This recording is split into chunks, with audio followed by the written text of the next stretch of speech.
ഇപ്പോൾ ഇവിടുത്തെ സ്ഥാനാർത്ഥികളെ, ഞാൻ തൃശ്ശൂരുകാരിയാണ്, ഇവിടെ എല്ലാവരും ചോദിക്കും താമര വിരിയോ വിരിയോ വിരിയോ എന്ന്.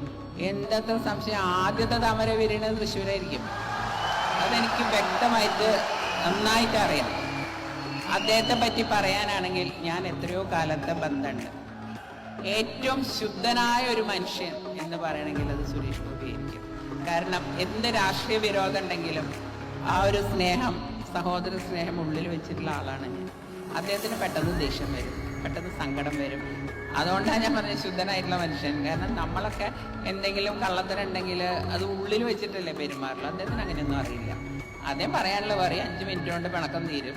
അത് കഴിഞ്ഞാൽ നമ്മുടെ അടുത്ത് വന്ന് സങ്കടം പറയും. അങ്ങനെ ഒരു വ്യക്തിക്ക് പാവങ്ങളുടെ സങ്കടം കാണാൻ പറ്റണം. അദ്ദേഹം, എനിക്ക് തോന്നുന്നത് അദ്ദേഹത്തിൻ്റെ വീട്ടുകാർക്ക് പോലും പരാതിയുണ്ട് പൈസയും കൊണ്ട് പുറത്തേക്ക് വിടരുതെന്ന്. കാരണം വഴിക്ക് ആരെങ്കിലും പരാതി പറഞ്ഞാൽ പൈസ അവിടെ കൊടുത്തിട്ട് പോരും. പിന്നെ ഭക്ഷണം കഴിക്കണമെങ്കിൽ ഇറക്കേണ്ടി വരുന്നു.